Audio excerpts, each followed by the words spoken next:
Hello and welcome to 10th अड्डा परिवार।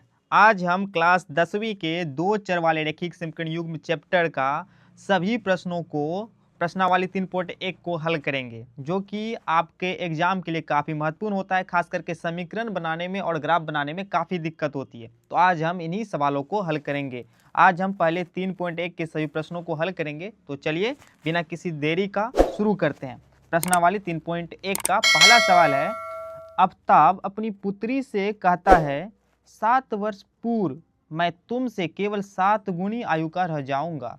अब से 3 वर्ष बाद मैं तुमसे केवल 3 गुनी आयु का रह जाऊंगा। इस स्थिति को बीजगणितीय तथा ग्राफीय रूप में व्यक्त करना है। इसे बीजगणितीय रूप में और ग्राफीय रूप में भी व्यक्त करना है। तो सबसे पहले हम बीजगणितीय रूप में हल करते हैं इसको। सबसे पहले क्या कहता है, आफ्ताब कहता है अपनी पुत्री से, तो हम किसको मानेंगे? काहे कि आफ्ताब अपनी पुत्री से कह रहा है, तो हम सबसे पहले उसके पुत्री को मान लेते हैं। माना कि आफ्ताब की पुत्री की वर्तमान आयु क्या मान लेते हैं? इसको x मान लेते हैं। उसके बाद x वर्ष इसको मान लेते हैं। उसके बाद आफ्ताब की वर्तमान आयु को भी हम y मान लेते हैं। आफ्ताब की वर्तमान आयु क्या हो जाएगा? y वर्ष। पहली स्थिति में क्या बोला जा रहा है कि 7 वर्ष पूर्व मैं तुमसे, मतलब अपनी पुत्री से कह रहा है कि 7 वर्ष पूर्व मैं तुमसे, 7 वर्ष पूर्व मैं तुमसे, तो 7 साल पहले। तो अभी उसका आयु कितना है उसकी पुत्री का? x वर्ष। तो 7 साल पहले x माइनस 7, और उसका पिता कितना हो जाएगा? y minus 7। y माइनस 7 क्या कह रहा है कि तुमसे 7 गुनी का, मतलब कि उसकी बेटी का आयु तो ये है, इससे 7 गुनी आयु का वह रह जाएगा। अगर इसको हल करते हैं तो क्या हो जाएगा? 7x minus 49 y minus 7। तो ये हो गया 7x माइनस y माइनस 7। 49 को अगर इस साइड लाते हैं तो प्लस में हो जाएगा, तो क्या हो जाएगा? 7x minus y equal to 42। ये हो गया इक्वेशन 1। अब दूसरा इक्वेशन क्या कहता है? दूसरा स्थिति क्या है? दूसरा स्थिति कहता है अब से 3 वर्ष बाद। ये हो गया पहला स्टेटमेंट, इसे हम प्रश्न से बोल सकते हैं। पुनः प्रश्नानुसार क्या कह रहा है? पुनः प्रश्न से फिर बोल रहा है अब से 3 वर्ष बाद, मतलब कि वर्तमान में तो उसका आयु x वर्ष है, तो अब से 3 साल बाद। और आफ्ताब का आयु कितना है? y वर्ष। तो अब से 3 साल बाद तुमसे केवल 3 गुनी आयु का रह जाऊंगा, मतलब कि उसकी पुत्री से 3 गुनी, तो पुत्री से 3 गुनी आयु का रह जाएगा। इसके बराबर हम कर देते हैं, तो हो जाएगा 3x plus 9 equal to y plus 3।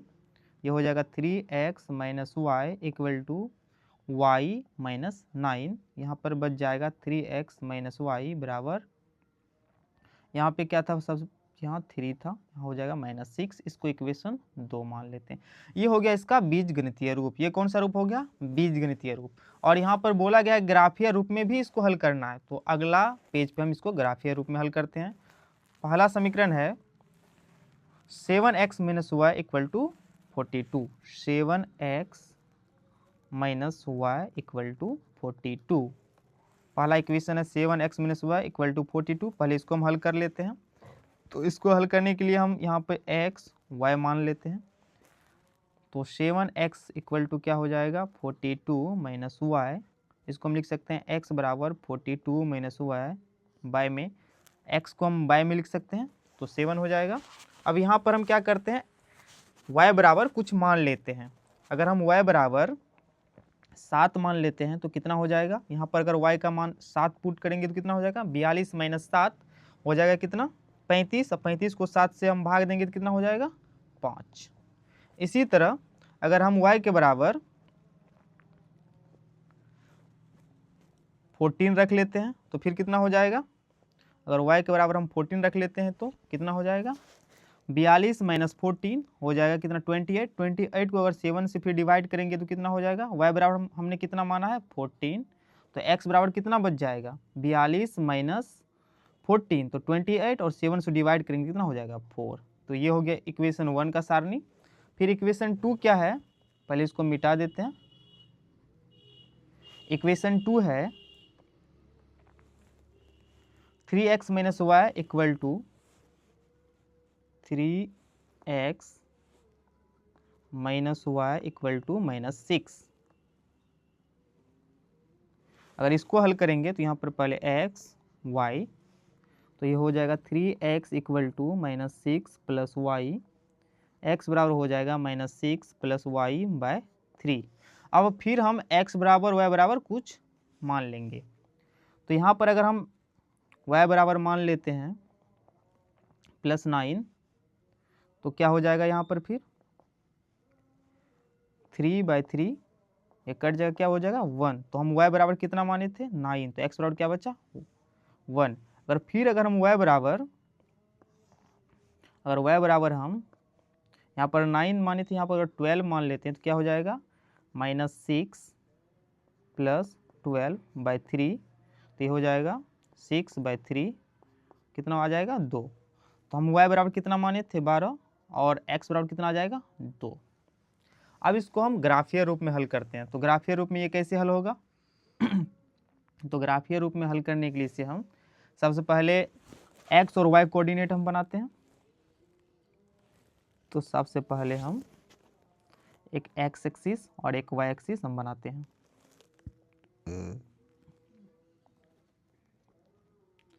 ये हो गया x एक्सिस,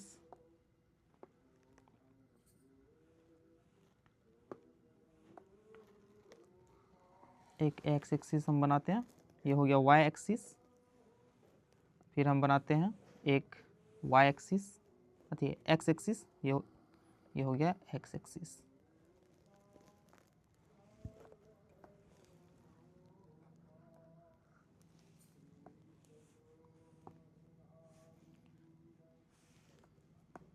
इसको हम x एक्सिस कहेंगे, ये x डैश हो जाएगा। इसको y एक्सिस कहेंगे और ये y डैश हो जाएगा।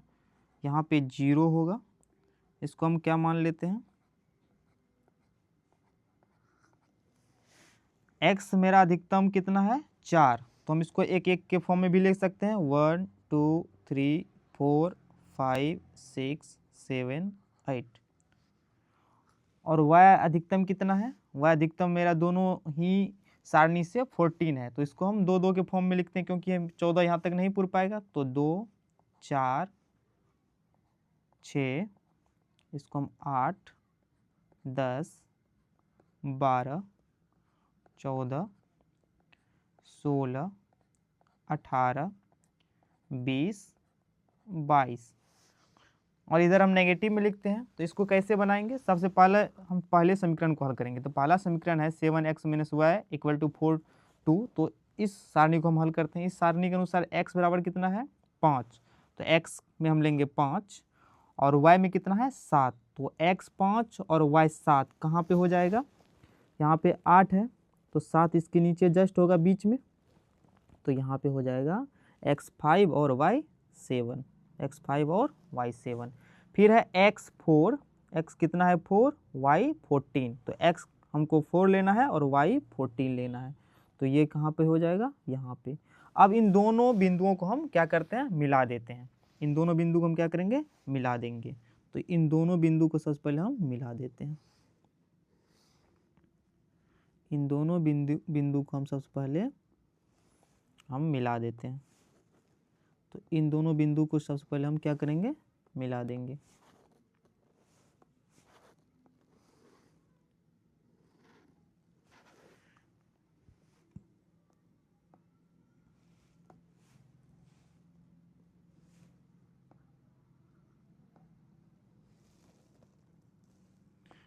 ये हो गया सारणी 1 के अनुसार। इसको हम फिर क्या करेंगे लिख देंगे, जितना जो कोऑर्डिनेट था।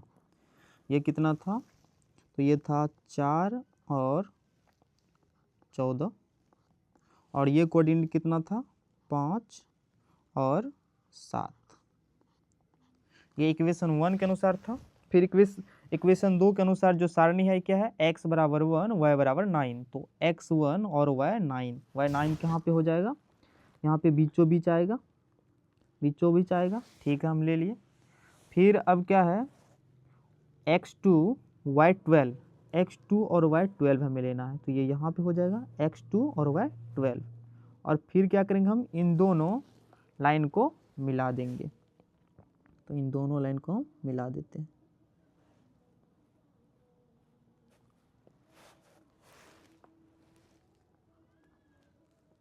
इसका कोऑर्डिनेट भी लिख देते हैं। तो यहाँ पे कितना है, यह 1 और 7, और यहाँ पे कितना है 2 और 12। तो ये हो गया इसका ग्राफीय विधि। तो हमने इसका बीजगणितीय विधि और ग्राफीय विधि हल कर लिया है। अब चलते हैं नेक्स्ट प्रश्न की ओर। तो नेक्स्ट प्रश्न है, क्रिकेट टीम के एक कोच ने 3900 रुपये में 3 बल्ले 6 गेंद खरीदी। बाद में उसने एक और बल्ला तथा उसी प्रकार की 3 गेंदें 1300 रुपया में खरीदी। इस स्थिति को बीजगणितीय तथा ज्यामितीय रूप में व्यक्त कीजिए। तो सबसे पहले हम क्या करेंगे, फिर हम मान लेंगे। यहाँ पर क्या क्या बताया गया है, एक बल्ला है एक गेंद है, तो हम बल्ले की मूल को x मान लेते हैं। माना कि एक बल्ले का मूल, कितना बल्ले को मानना है, एक बल्ले का मूल्य x रुपया है तथा एक गेंद का मूल्य y रुपया है, हम मान लिए। अब पहली स्थिति में क्या कह रहा है, पहली स्थिति अनुसार है कि 39 रुपया में 3 बल्ले मतलब हम एक बल्ले का x रुपया माने थे, तो 3 बल्ले का कितना हो जाएगा 3x। फिर बोल रहा है 6 गेंद, तो एक गेंद का हम कितना माने थे y रुपया, तो 6 गेंद कितना हो जाएगा 6y रुपया, और दोनों को मिला के कितना रुपया हो गया 3900 रुपया। इसको हम इक्वेशन 1 मानेंगे। पुनः प्रश्न से फिर बता रहा है, दूसरा स्टेटमेंट क्या है कि बाद में उसने एक और बल्ला तथा उसी प्रकार की 3 गेंद 1300 रुपया में खरीदी। उसी प्रकार का बल्ला मतलब एक बल्ला और खरीदा है, तो एक बल्ला का हम कितना माने थे x रुपया, तो x रुपया ठीक है। उसके बाद 3 गेंद, तो एक गेंद को तो हम y रुपया माने थे, 3 गेंद कितना हो जाएगा 3y रुपया, और दोनों को मिला के कितना रुपया खर्च करता है 1300 रुपया। तो इसको हम इक्वेशन 2 मान लेंगे। यह हो गया उसका बीजगणितीय रूप। बीजगणितीय रूप का आंसर यही है, बीजगणितीय रूप। ये बीजगणितीय रूप हो गया। और इसको अब ग्राफीय रूप में हल करते हैं। ग्राफीय रूप में हल करने के लिए हम दोनों समीकरण को पहले लेंगे। पहला समीकरण है 3x + 9y = 3900। तो हम पहले इसको क्या कर लेते हैं, x यहाँ से निकाल लेते हैं। तो x बराबर हो जाएगा 3900, 9y को इधर लाएंगे तो माइनस में चला जाएगा, और 3x ये इंटू में था तो भाग में चला जाएगा। तो x बराबर हो गया 3900 - 9y/3। अब यहाँ पर हम इसको x इसको y मान लेते हैं, और इसका 2 हम मान निकालते हैं। मान लेते हैं हम y बराबर कुछ मान लेते हैं ऐसा जिससे कि आंसर निकालने हमको आसानी हो। y बराबर कुछ ऐसा मान लेते हैं जिससे कि हल आसानी से हो जाए। तो अगर हम y बराबर 3 मान लेते हैं तो 9 या 2700, 3900 में से 2700 जाएगा तो कितना हो जाएगा 1200, 3 से कट जाएगा। तो हम y बराबर कितना मान लेते हैं, y बराबर हमने मान लिया 3। तो अब हल करेंगे तो कितना हो जाएगा 3900 - 9 × 3/3। तो ये हो जाएगा 3900 - 2700/3, और इसको हल करेंगे 3900 2700 हो गया 1200/3, ये आ जाएगा कितना 400। तो हमने y को कितना माना था, y को हमने 300 माना था, y को हमने 300 माना था। तो y 300, x कितना आ गया 400। इसी तरह हम y बराबर कुछ और मान लेते हैं। मान लेते हैं हम अगर 400 मान लेते हैं तो 9 चौके 3600 फिर भी हो जाएगा। तो y बराबर हम 400 मान लेते हैं, तो क्या हो जाएगा 3900 - 9 × 400/3। ये कितना हो जाएगा 3900 - 3600/3, ये कितना हो जाएगा 300/3, ये हो जाएगा 100। तो हमने कितना माना था y को माना था 400, तो x कितना निकल के आया 100। ये हो गया इक्वेशन 1 का। इसी तरह हम इक्वेशन 2 का भी निकालते हैं। तो इक्वेशन 2 का क्या हो जाएगा, ये इक्वेशन 1 अनुसार था, ये इक्वेशन 1 के अनुसार था सारणी। अब इक्वेशन 2 के अनुसार भी हमको सारणी निकालना। इक्वेशन 2 है x प्लस 3y बराबर 1300। तो x plus 3y equal to 1300, इस इक्वेशन से भी हमको सारणी निकालना होगा। तो ये इक्वेशन 1 के अनुसार था। इक्वेशन 2 है x plus 3y equal to 1300। यहाँ पे x का मान निकालने पे क्या होता है, 1300 माइनस 3y। तो हम यहाँ पे इसको x इसको y मान लेते हैं। तो यहाँ पे अगर हम y बराबर कुछ रख लेते हैं, जैसे कि हमने y बराबर अगर 100 रख लिया, अगर 200 रख लेते हैं तो कितना हो जाएगा, 1300 माइनस 3 इंटू 200। तो 1300 माइनस 3 इंटू 2 ये 600 हो गया। कितना आ गया, 1300 से 600 गया तो 700। तो हमने कितना y माना था, 200, और x कितना आ गया, 700। इसी तरह अगर हम y बराबर कुछ और मान लेते हैं, हम कुछ भी मान सकते हैं अपने मन से, लेकिन ऐसा चीज़ हम माने जिससे कि हमको बनाने में आसानी हो। तो हम ऐसा कुछ मानना चाहिए जिससे कि वह आसानी से कट जाए। तो हम y बराबर यहाँ पर अगर 500 300 मान लेते हैं तो कितना हो जाएगा, y बराबर हमने 300 मान लिया तो हो जाएगा 1300 माइनस 3 इंटू 300, तो हो गया 1300 माइनस 900, तो ये हो गया 400। तो हमने कितना माना था y बराबर, हमने y बराबर माना था 300, तो x कितना आ गया, 400। फिर इसका हम क्या करेंगे, इसका हम ग्राफिया विधि से हल करेंगे, इसका ग्राफ बनाएंगे। तो इसके लिए फिर हम क्या करेंगे, हम एक x एक्सिस खींचते हैं। हम सबसे पहले हम एक x एक्सिस बना लेते हैं, ये हो गया x एक्सिस, ठीक है। एक y एक्सिस भी हम बना लेते हैं,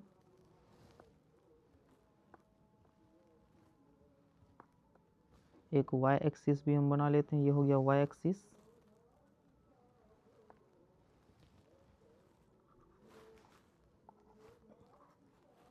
इसको कहेंगे x, इसको कहेंगे x डैश, इसको कहेंगे y, इसको कहेंगे y डैश।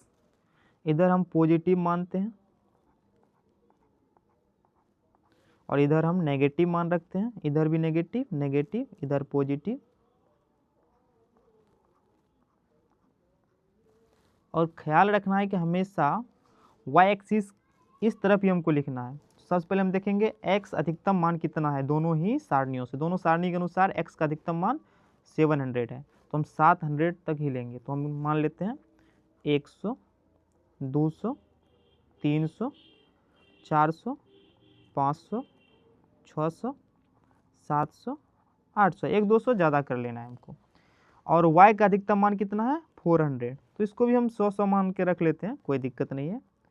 100 200 300 400 500 600 700 800 900।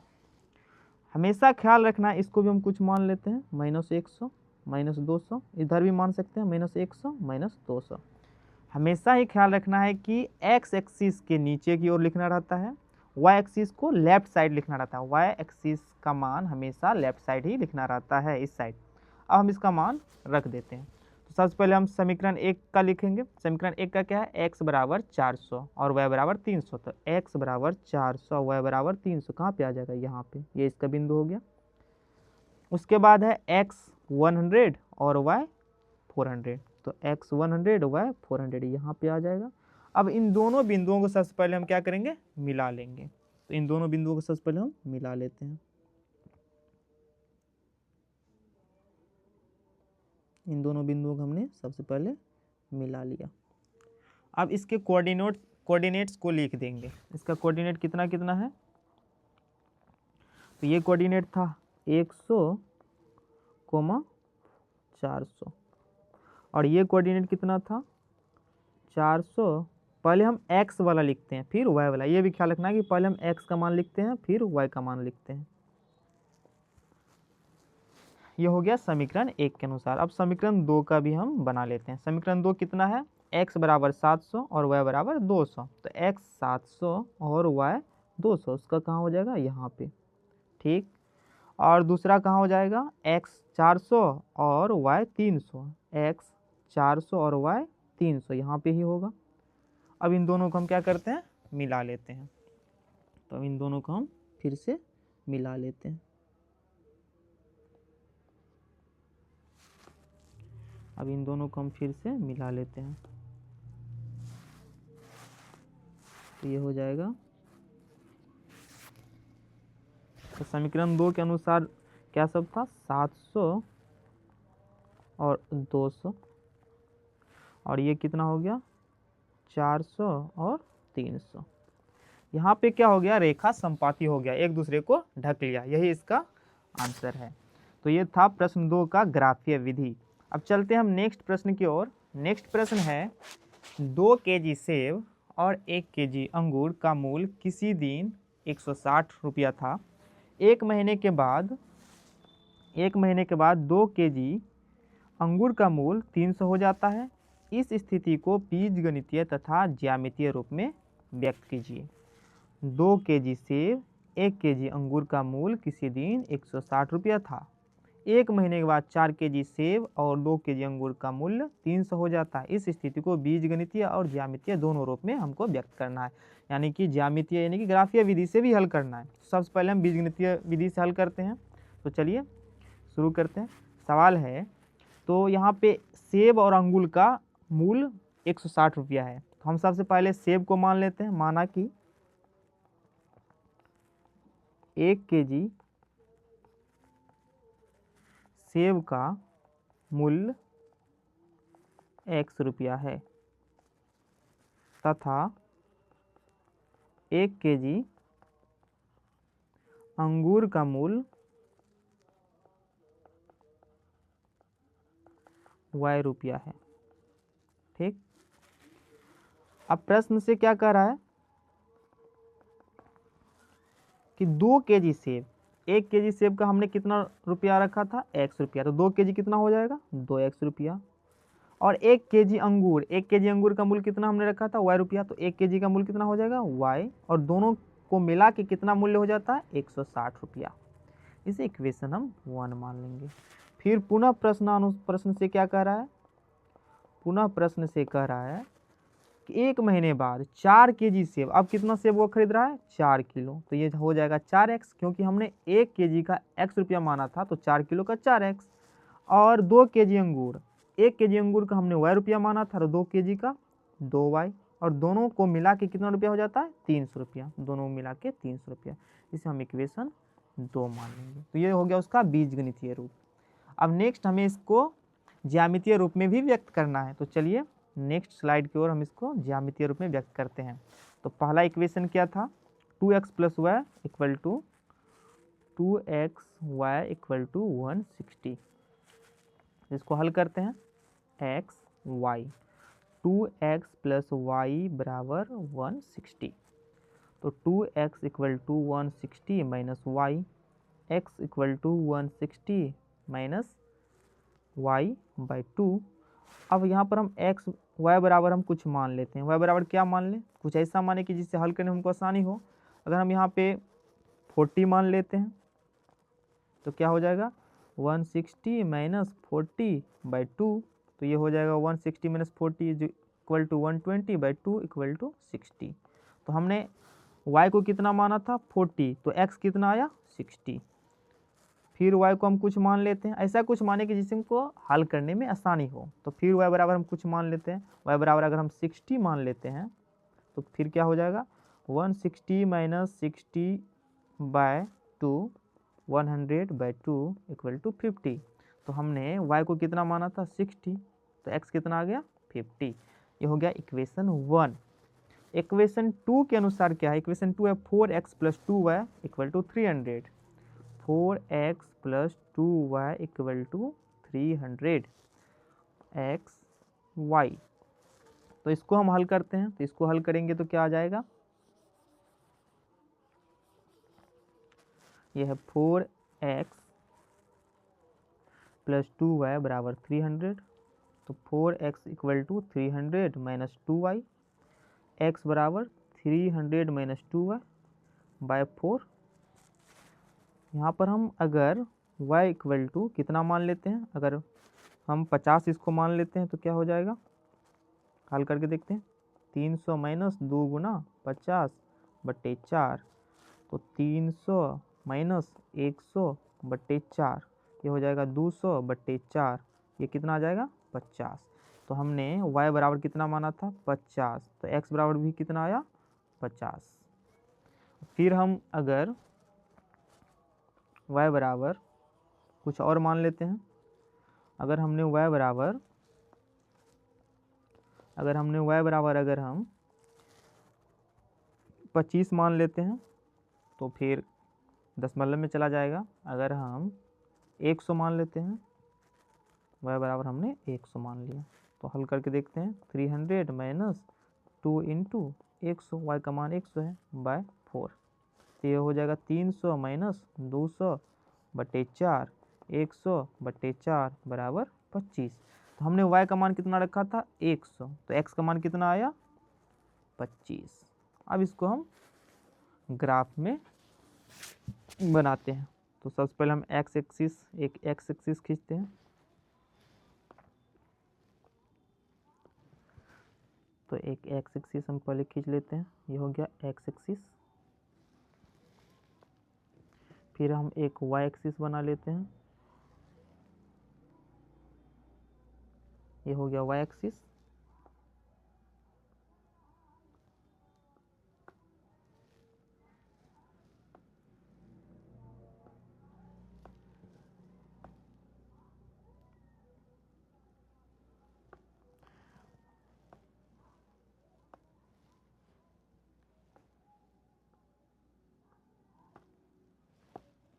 एक y एक्सिस हम बना लेते हैं, ये हो गया y एक्सिस, और ये हो गया x एक्सिस।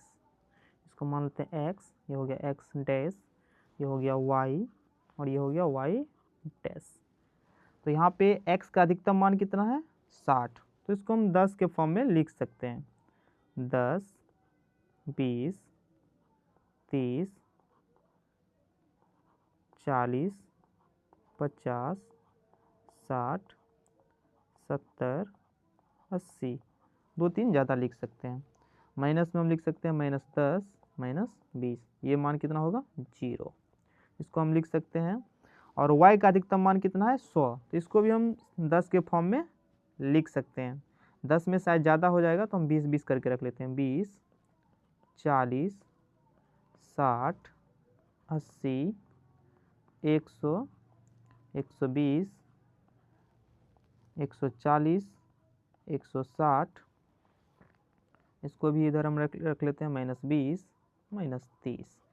अब समीकरण 1 के अनुसार क्या है, x 60 और y 40, तो x 60 है और y कितना है 40। x 60 है तो x में हम 60 पे आएंगे और y कितना 40, तो y 40, x 60 और y 40 यहाँ पे होगा।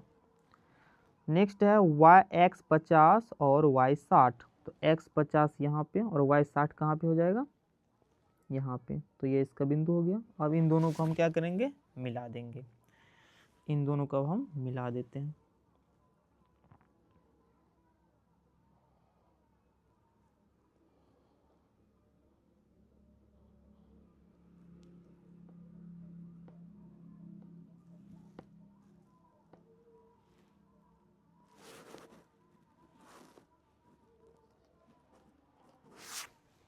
इनका कोऑर्डिनेट कितना कितना था, ये कोऑर्डिनेट था 60 और 40, और ये कोऑर्डिनेट कितना था 50 और 60। ये इक्वेशन 1 के अनुसार था। इक्वेशन 2 कितना है, x 50 y 50, x 50 और y 50, तो y 50 कहाँ पे हो जाएगा यहाँ पे, x 50 भी और y 50 भी। फिर है 25 और 100, x 25 कहाँ पे हो जाएगा इसके सामने, और y 100 यहाँ पे होगा। अब इन दोनों को हम क्या करेंगे मिला देंगे, इन दोनों बिंदुओं को अब हम मिला देते हैं। इन दोनों बिंदुओं को हम मिला देते हैं। तो दूसरा बिंदु है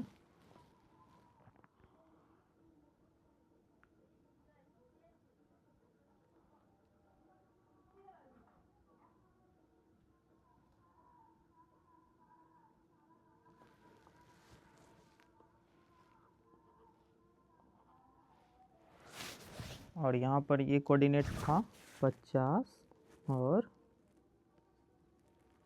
50 और ये था 20, 25 और 100।